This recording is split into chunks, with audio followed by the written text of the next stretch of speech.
Evet dostlar, bir Zihin Atlası programında sevgili Neslihan Odabaş'la beraberiz. Neslihan Hanım hoş geldiniz. Hoş bulduk. Öncelikle Neslihan Odabaş kimdir? Bir tanıyabilir miyiz sizi? Evet. Neslihan diyeyim. Soyadımı atayım bir tarafa. Neslihan yıllarca ithalat yapmış, ekonomi okumuş birisi. Ama sonra insana olan tutkusuyla kalbinde bu o kadar çok yoğunlaştı ki kendini psikoloji yüksek lisans yaparak da insanlara farkındalık çalışmaları yapma yoluna atan sevdalı birisi diyelim. Ne kadar güzel. Neler yapar? Neslihan neler yapar? Yani bu eğitim, öğretim sürelerinde bu kendini bilme, kendini fark etme olaylarına girme mevzusu nasıl başladı?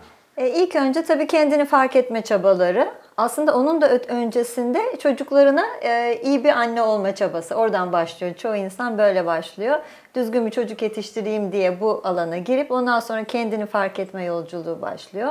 Benim 25 yıldır yaklaşık süren bir yolculuğum bu. Sonunda da öyle bir noktaya geliyorsunuz ki hani bu bendeki bilgi birikimini ya da bu dönüştürdüğüm şeyleri birilerine anlatma arzusu. Hele bir de benim gibi konuşmayı severseniz bu daha da fazla oluyor. Dolayısıyla bu şekilde başladım. Ama psikoloji yüksek lisans yaptım. O çok iyi oldu diye düşünüyorum. Çünkü o terminolojiyi almak lazım. Bilimsel bir altyapı olması gerekiyor. Ancak sonuçta bir psikolog değilim elbette. Ama bir rehberlik yapma arzusuyla bu yolda devam ediyorum. Peki bu 25 yıllık bilgi deneyimizi insanlara nasıl paylaşmaya karar verdiniz? Yani nasıl ben artık bu bilgilerimi de insanlarla paylaşayım mı dediniz? Yoksa birdenbire size bir yerden gayipten bir ses mi geldi, vahiy mi geldi? Yani okudunuz, eğitiminizi aldınız, araştırdınız, baktınız. Sonra ne dediniz? Ben bu bilgileri de artık insanlara vermeli miyim mi dediniz? Yani şöyle oluyor. Bir kere okuma aşkı fazla tabii ki. Çok okuyorsunuz gerçekten. Hala okumaya, araştırma şeklinde devam ediyor. Unuttuğumuz bir şey değil mi okumak? Yani evet yani bilgiyi bir tamamlamak lazım. Orası çok önemli. Hele bir de bu benim direkt alanım değildi yani ben ekonomi okumuş bir insan olduğum için çok okuyorsunuz. O okuma bir yerden sonra gerçekten içinizde fazla birikiyor. Bir de konuşmaya meraklı bir tipseniz de bunu anlatma, aktarma ihtiyacı bu sefer doğuyor. Yalnız okumayı da şöyle söyleyeyim yani bilgiyi alıp böyle depolamak şeklinde bir okumayı ilk başlarda olabilir ama sonrası zararlı bile buluyorum. Alıp o bilgiyi uygulamak, ondan sonra bunu kişilere aktarmak bence daha akıllıca bir yöntem. Evet. Alıp uygulayıp da ondan sonra çevremde de insanlar zaten mıknatıs gibi çekiyorsunuz herhalde öyle bir şey oluyor. Danışanlar oluyor size daha bu işi yapmadan önce. Dolayısıyla böyle bir sevda, bir alev yanıyor kalbinizde. Ondan sonra başlıyorsunuz. Benim öyle oldu yani. Peki şimdi danışanlarınıza neler anlatıyorsunuz? Yani kendilerini fark etmelerini mi sağlıyorsunuz? Kendilerini nasıl fark edeceklerini mi sağlıyorsunuz? Evet, orada rehberlik yapıyorum. Yapıyorsunuz. Aynen. Görev olarak onu sadece alıyorum kendime. Mesele o. Yaşadıkları bütün olaylar içinde basit günlük olaylardan bahsediyorum. Yani hayatın çok büyük olayları olması gerekmiyor. O olaylar içinde kendilerine ne hissediyorlar? Nasıl düşünce kalıpları var? Bu kalıplar onlara hizmet ediyor mu, etmiyor mu? Ondan sonra bedenleri bu olaylara nasıl tepki veriyor? Çok önemli bir şey bu. Bunları fark etmelerini sağlamak amacım bu. Neyle yapıyorum? Sorular sorarak. Yani çünkü hani şunu yap bunu yap deme öyle bir yetkim yok tabii ki. Hiç kimse bunu kimseye söyleyemez. Her birimiz ayrı birer alemiz çünkü. Benim alemimde doğru olan sizin aleminizde yanlış olabilir. Öyle bir yetkim yok. Ama soru sorarak sizin kendinizi fark etmenizi ve çıkış yolunu zaten yine siz biliyorsunuz. Bunu size göstermek amacım. Yaptığım iş bu. Evet. Peki tabii bu psikoloji eğitiminiz buna çok büyük bir yarar olmuştur. Kendinizi bu gibi şeyleri görmenizde. Bir de sohbetimiz arasında şeyden bahsetmiştiniz. Aynalar. Aynalardan da bahseder misiniz? Evet. Nedir? Yani aynalarla ne yapıyorsunuz? İnsanların kendini fark etmesini mi sağlıyorsunuz? O benim tekniğim. Kullandığım Tekniğiniz değil mi? teknik. Kendimde de onu uygularım. Şöyle çok basit bir şey aslında. Biraz can yakıcı olduğu için insanlar ona çok yanaşmak istemiyorlar ama bir rehberle beraber yapılması gereken bir şey bence. Dışarıda gördüğünüz olay, insanlar, hani bir yaprağın düşmesi dahi size anlatır. Çünkü Arabi hayranıyım, anlatmıştım onu daha önce size, Muhittin Arabi. O da söyler, yani evren bir aynalar sistemi gibi. Hep bir yansıma hali var. Dolayısıyla insan da kendini göremeyen bir varlıktır. Bakın yüzümüzü, kendimiz esas halimiz yüzümüz ya, orayı göremeyiz. Bedenini görürsün, yüzünü göremezsin. Dolayısıyla dışarıda bir yansımaya ihtiyacın var. O yansımadan kendini fark edersin. Ne olup ne olmadığını idrak edersin. Zıtlıklar alemindeyiz. Zıtlığımı, içimdeki güzeli, çirkini, atıyorum işte sabırlıyı, sabırsızı nasıl, ne kadar kullanabiliyorum, bunların farkına varırsın. Dolayısıyla kendini tanırsın. Tamam mı? Evet. O yüzden ne yaparlar? Danışanlar gelirler, bir olay anlatırlar. Şöyle oldu, o bana onu dedi, bu bana bunu dedi vesaire. Karşıdaki kişiyi bir ayna olarak kabul ederiz.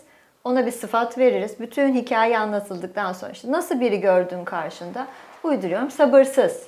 Ha, o sabırsız, o zaman sen sabırsız mısın sorusu sorulur hemen. Hayır değilim der tabii, çünkü kızdığı için karşı taraf olacak ya. Peki, yumuşak girmekte fayda var bence. Tamam, o sabırsız, sen sabırlısın. Sabırlı tarafını ne kadar kullanıyorsun? Dengeli kullanabiliyor musun? Aşırı sabır iyi bir şey değildir. Sabırsızlık kötü olduğu gibi, değil mi? Dengesi önemli. Dengeden de kastım doğru yer ve zamanda onu kullanma becerisi. Ben öyle algılıyorum onu. Oradan sabırlı tarafını ilk önce bir fark ettiririz ona. Bir rahatlar karşıdaki kişi. Sonra esas karşıda gördüğü sabırsız aslında kendidir. Onu ona fark ettirmeye başlarız. Dolayısıyla ne olur sonucunda? Aynası ona sabır ve sabırsızlık zıtlığını çok net bir şekilde göstermiş olur. Bunu siz eğer fark ederseniz, altındaki düşünce kalıbınızı ve duygusunu eğer bilincinize çıkartabilirseniz, işte o zaman bu hattı çok düzgün kullanırsınız, bu hattın bilgesi olursunuz. Nerede sabırlı olacağım, nerede sabırsız olacağım. Bitti. Kendimi bu konuda tanımış oldum. Tamam mı? Evet. Sistem budur yani. Ayna dediğimiz budur. Aynen. Yani bunu aynaya bakarak Kendini tanıma, kendini tanıma, bilme. kendini bilme. Çok komik bir örnek vereyim size. Bu en son oturduğum eve taşındığımda böyle gürültülü bir caddenin üstünde oturuyoruz biz. Gecenin sabahın 3'ünde bir motor her gece oradan geçiyor ve bomboş caddede onu patlata egzosunu. 1-3-5 uyuyamıyorum, mümkün değil. Dedim Nesli, bu bir ayna sana, yani kendini görmen lazım burada. Adamı tarif ettim kendimce. Ne yapıyor? Bence gücü almış eline, insanları umursamadan onları korkutuyor. Şimdi bu benim tarifim, tamam mı? Evet. Peki Nesli, sen nerede gücü aldın eline, insanları umursamadan onları korkutuyorsun? Nerede yaptım? Eşime ruhsal bilgileri gücü aldım elime. Böyle biraz korkutucu hikayeler kısmını övünü anlattım. Evet. Tamam mı? Aynı şey yaptım. Motorcuyla hiçbir farkım yok. Hiç. Bunu fark ettikten sonra kesildi ses. Eşinizin sağlığı yerinde mi? Evet, herhalde iyidir diye düşünüyorum, umuyorum. Yani bir kendini bilme ve kendini fark etmeden sonraki aşama ne oluyor? Yani geldi danışanınız size, kendini bildi, kendini fark etti. Ondan sonra ne oluyor? Yani Bu sonsuz bir ona şey. neyine yarıyor? Yani hayatında neleri değişiyor? Ha, ne oluyor? Yani danışanlarınızda verebileceğiniz örnekler var mı? O örnek çok fazla tabii ama ulaştığımız nokta şu. Problem diye algıladığı şey aslında onun gücü dahilinde çok rahat seçim yaparak çözebileceği bir durum olduğunu algılıyor. Yani iradesini kullanmaya başlıyor. Şimdi bakın, şöyle düşünüyorum, ben Arabi ile bunu öğrendim. Biz güya irademizi kullanan varlıklarız. Eğer siz zihin kalıplarınız varsa, çocukluktaki ilk 7 yıl sizin kalıpları oluşturduğunuz zaman, bu kalıpları hiç gözden geçirmiyorsanız, 7 yılda ne öğrendiyseniz ömrünüzü bununla yaşıyorsunuz. Burada irade var mı? Yok. Evet. Özgür iradeniz yok. Evet. Bunu eğer fark edip de, işte farkındalık o yüzden önemli. Kendinizi fark etmeye başladığınızda bir yerden sonra bu farkındalıkla iradeyi ele almaya başlıyorsunuz. Yani gerçekten seçim yapıyorsunuz. Evet. Geçenlerde biriyle çalışıyordum. Konuyu tam olarak hatırlamıyorum. O kadar insan var ki hepsi birbirine giriyor bazen hikayeler. Çocuklukta annesinin ilkokula başlayacağı gün annesi çamaşır yıkıyor, ben çamaşır yıkıyorum, seninle uğraşamam deyip onu okula işte kendi kendine gönderiyor. Şimdi orada aldığı bir karar var. Diyor ki benim özel günümde kimse benim yanımda olmaz. Evet. Tamam. Şimdi bu kalıp, bu 7 yaşındaki kırılmış çocuğun aldığı kalıp eğer fark etmezseniz ve altındaki duyguyu dönüştürmezseniz ömrünüz boyunca devam ediyor. Ve ne oluyor? İşte biri atıyorum doğum gününü kutlamıyor. Ay beni işte önemsemiyorlar. Kimse benim yanımda yok. İnsanlara küskün bir şekilde yaşıyor.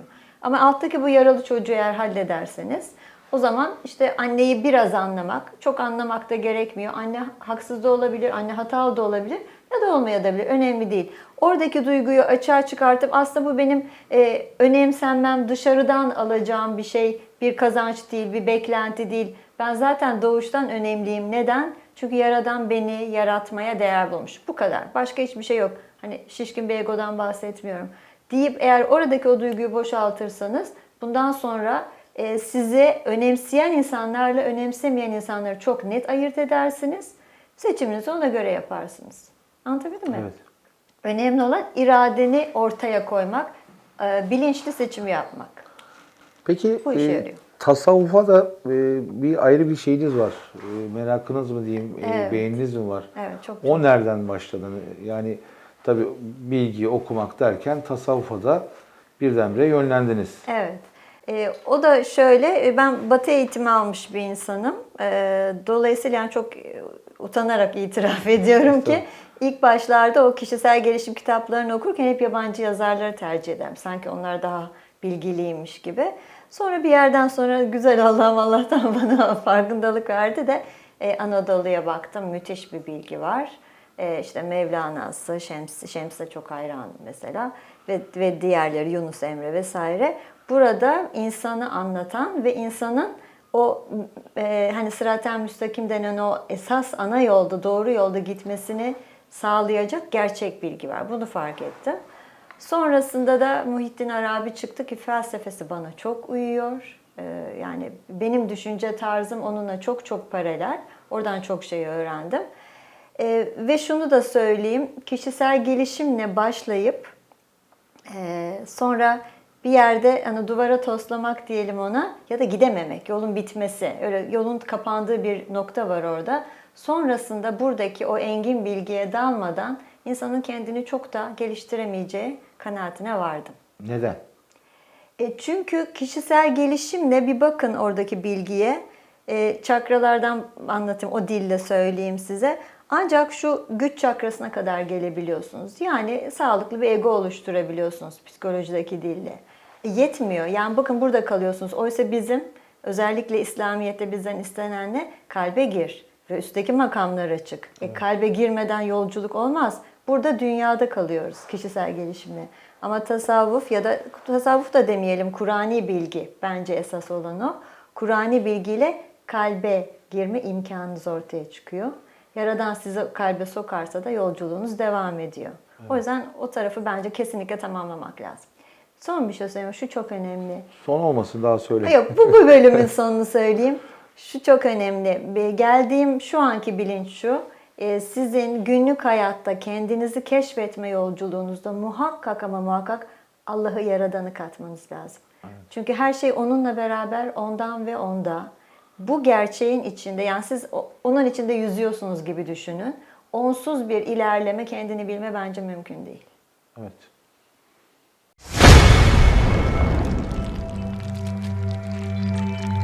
Şimdi Neslihan Hanım, kendini bilme, ayna sistemi dedik. Eğitimler aldınız, danışanlarınız var. İzleyicilerimize bir örnek vermek gerekirse bana haddimi bildirir misiniz? Bana kendimi bildirir misiniz? Yani bir ufak bir seans yapalım mı? Tamam, Ne dersiniz? Bir deneme yapalım mı? Tamam. En azından şimdi ben mesela bu sizin anlattıklarınızı çok iyi bilmiyorum. Araştırmalar yaptım ama bildiğim bir şey değil.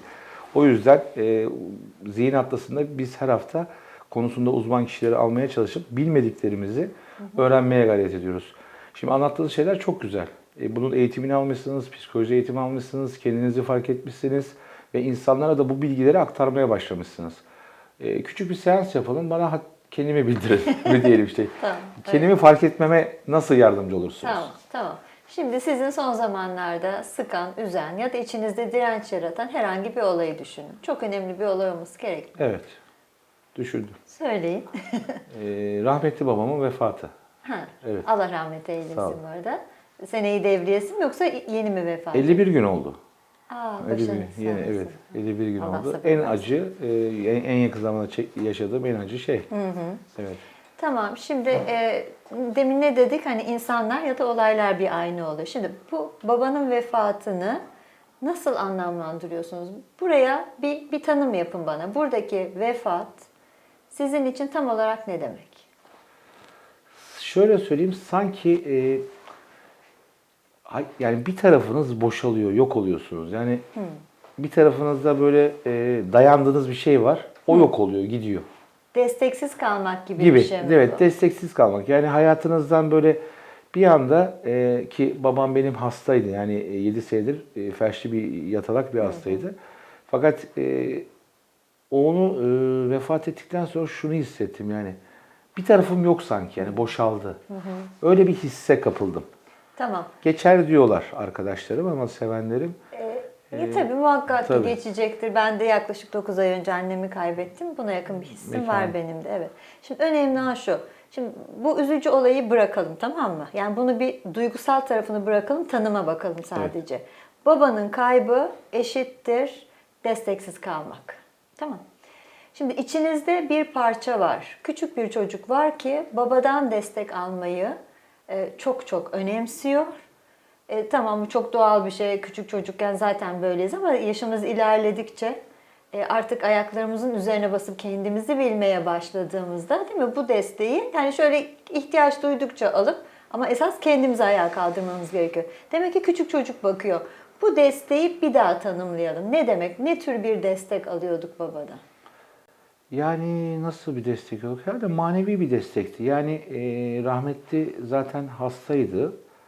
Ama böyle hani daha geçmişe döndüğümüzde Geçmişe dönelim çünkü küçük tabii, çocuk bunu evet, yapıyor ya. geçmişe döndüğümüzde şeydi yani mesela aradığınızda bir sorunuz olduğunda hallediyordu.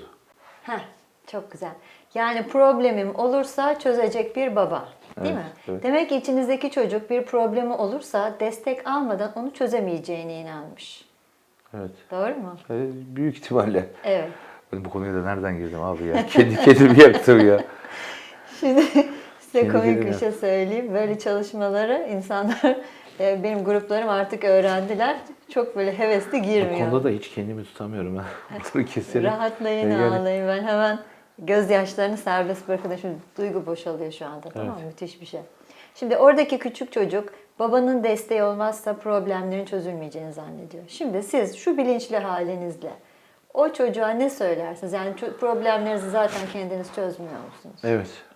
Değil Evet. mi? Aslında doğrusu o yani bak hani gerçeğe döndüğünüzde evet problemler çözüyorsunuz ama işte onu tanımlayamıyorsunuz. Yani nasıl şimdi- bir duygu tanımlayamıyorsunuz. Şimdi ne var His. burada? Bir problemlerini çözemeyeceğini zanneden taraf var. Desteksiz çözemeyeceğini zanneden. Bir de bunun karşısına yılların getirdiği bir tecrübeyle problemlerini çözebilen taraf var. İkisi de siz misiniz? Evet. Yani Tamam. aslında evet. Şimdi burayı bir tespit ettik. İkilemi bulduk. Şimdi o yaralı çocuğa tekrar bir bakalım. O çocuk neden babanın çözmesi gerektiğini düşünüyor? Neden kendini zayıf görüyor? Kendinde ne tür bir zayıflık görüyor ki babanın desteği olmadan olmaz zannediyor? Evet işte onu nasıl bulacağız? Evet. Siz söyleyin. İşte onu bulamıyorum ki. O çocukla temas edin. Yapabilirsiniz bunu. Şu anda yapabilirsiniz. Şu an hiç yapabileceğimi zannetmiyorum. Çok duygulandım. Keşke başka bir şey söyleseydi Hüseyin abi. Kendi kendimi yaktım. Dur bakayım. Şimdi o konuştukça kendine ağlayasım yak. geliyor. Çok güzel. Boşaltın, ne güzel. İşte 51 gün olmuş da. Tabii. Çok taze bir acı. İçinizdeki çocuk neyin kendinde eksik olduğunu zannediyor da illa destekle, babanın desteğiyle bir şeyin çözülebileceğini zannediyor. Ya şimdi düşündüğüm zaman çok haylaz bir çocuktum, çok yaramaz bir çocuktum. Ama mesela hep şey vardı hani nasıl olsa babam bana bir şey demez, babam halleder şeyi vardı. Çünkü rahmetli mesela bana hayatım boyunca hiç hayır dememiştir. Yani çocukluğum dahil olmak üzere gençliğimde filan hani hata yapardım, korkardım. İşte babam kızar derdim, kızmazdı. Senin mesela psikolojin bozulmuş, hadi bir tatile git derdi mesela. Hani Burada destek diye çocuğun adlandırdığı şefkat aslında. Evet. Babanın şefkati. Yani ben yanlış bir şey yapsam bana şefkat gösterecek biri kalmadı zannediyor. Yani evet, aslında şey bir adamdı. Hani sert mizaçlı bir adamdı ama hakikaten yani çocuk aklı, korkardım ama şunu da bilirdim. Bana hiçbir zaman bir şey demez derdim. Hakikaten de demezdi. Yani öyle büyük hatalar yapardım ki e, yani derdim eyvah derdim, babam derdim. Hani bakardı, derdi ki bir gün anlayacaksın derdi. Bir gün sana da yapan birisi çıkacak derdi. Ondan sonra döner giderdi. Sonucunda bir ceza yok değil Evet. mi? Yani yaptım ettim ama sonucunda bir ceza. Aklıma şu geldi. Bir gün ceza verdi bana. Anneme dedi ki bunu dedi odaya kapat dedi. 2 gün odadan çıkmayacak dedi. Eyvah. Hakikaten de beni evde odaya kapattılar. İşte annem yemek falan getiriyor böyle. Ben çıkamıyorum. Tuvalete sadece girip çıkıyorum falan. 2 gün sonra babam eve gidip şöyle demişti. Sen bunu almışsın, hadi bir tatile git demişti. Oo, çok Yani iyiymiş. enteresan bir şeydi. Hani Evet. 2 gün odada hapis kaldım ama ödülü güzeldi. Bir de aslında şey vardı. Hani nasıl olsa ödül var arkasında derdim. Çekerdim o cezayı. Şimdi bunu biraz daha altına Evet. inelim. İçeride yaramazlık yapan, yani çocukların yaramazlık yapması çok doğal bir şey bence. Yaramazlık yapan bir çocuk var ama bunun sonuçlarından onu kurtaran bir baba var. Evet. Tamam. Şimdi bunu kendinize çevireceksiniz. Siz kendi yaramazlıklarınızı bu yaşta, Evet. yaramazlıklarınızı yani hatalarınızı aynen baba gibi kabul edip de şefkatle üstünü örtebiliyor musunuz? İşte onu örtemiyorum. Kendime çok sinir oluyorum. Bravo. İşte bak, o yüzden babanın gitmesinin anlamı, yani artık kim örtecek? Ben kendime şefkat gösteremiyorum hatalarımda. Evet. Babam yapardı bunu. O da gitti. Artık ben şefkatsiz kalacağım. Evet. Bak, şifayı bulduk. Evet. Siz kendi hatalarınızı kabul edip de bunlardan ders çıkarıp yoluna devam etmektir. Hata o yüzden yapılmaz mı? İnsanoğlu hata yapmadan yapabilir mi? Şimdi kendime çok kızıyorum. Demek ki kendime kızmamayı mı öğreneceğim? Evet. Değil mi? Onu yaptığınızda bu babanın acısı bu bölümü gidecek. Bu bölüme gidecek. Tamam. Bu yas ayrı mesele. Tabii ki yani baba ne olursa olsun, anne baba her zaman önemlidir. Ama böyle bir anlam yüklemeyeceksiniz oraya. Artık bu şekilde bir acı olmayacak orada. Evet. Ve o yas süreci kendi doğalında bitecek, tamamlanacak. Aslında evet, güzel bir şey oldu. Bak şu an hani aslında bildiğimiz şeyleri birisiyle konuştuğumuz zaman daha iyi oluyor sanki. Kendimiz duyduğumuzda. Evet. Şimdi bakın orada baba ne oldu? Ayna oldu. Neyin aynası? İçinizdeki kendinize karşı göstereceğiniz şefkatin aynası aslında. Yani biraz evvel anlattığınız gibi işte hani o motorcu geçiyor. Ses gece 3'te ama siz kendinize baktığınızda ben ne yaptım? İşte psikolojideki korkunç şeyleri eşime anlatarak Evet, ezdiniz. ezdim, rahatsız ettim rahatsız ve ettiniz. bundan zevk aldım bir de. Aslında bir karma mı oldu? O motorcu da gelip sizi mi rahatsız etti gibi? Tabii. Şimdi karma kelimesini ben çok sevmiyorum. Evet.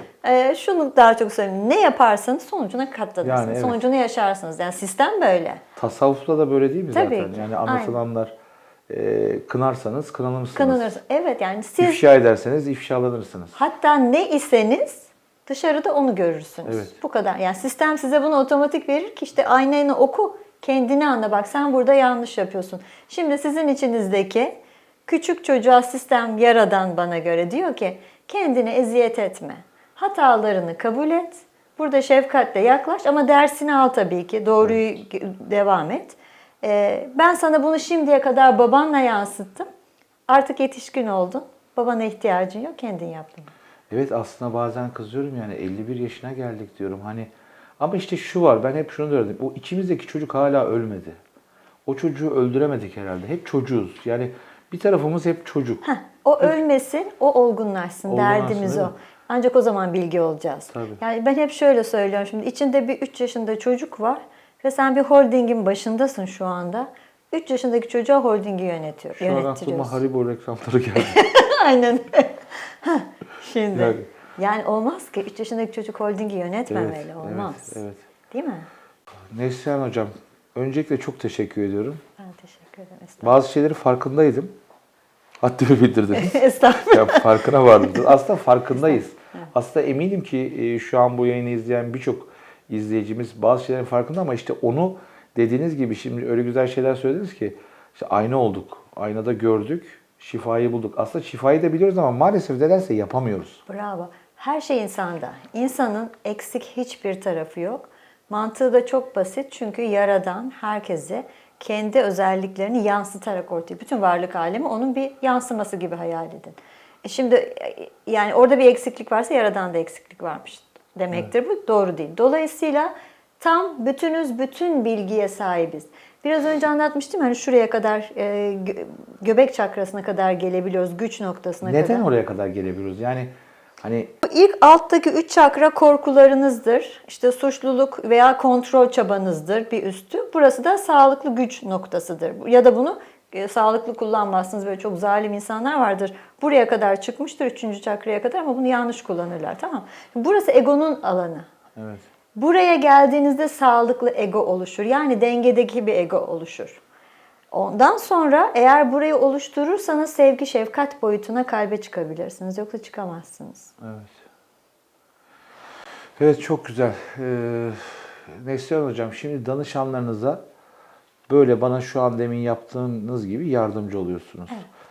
Neredesiniz? İstanbul'dasınız. Evet. Videonun alt kısmına, açıklama kısmına Neslihan Hocam'ın Instagram linkini bırakacağım arkadaşlar.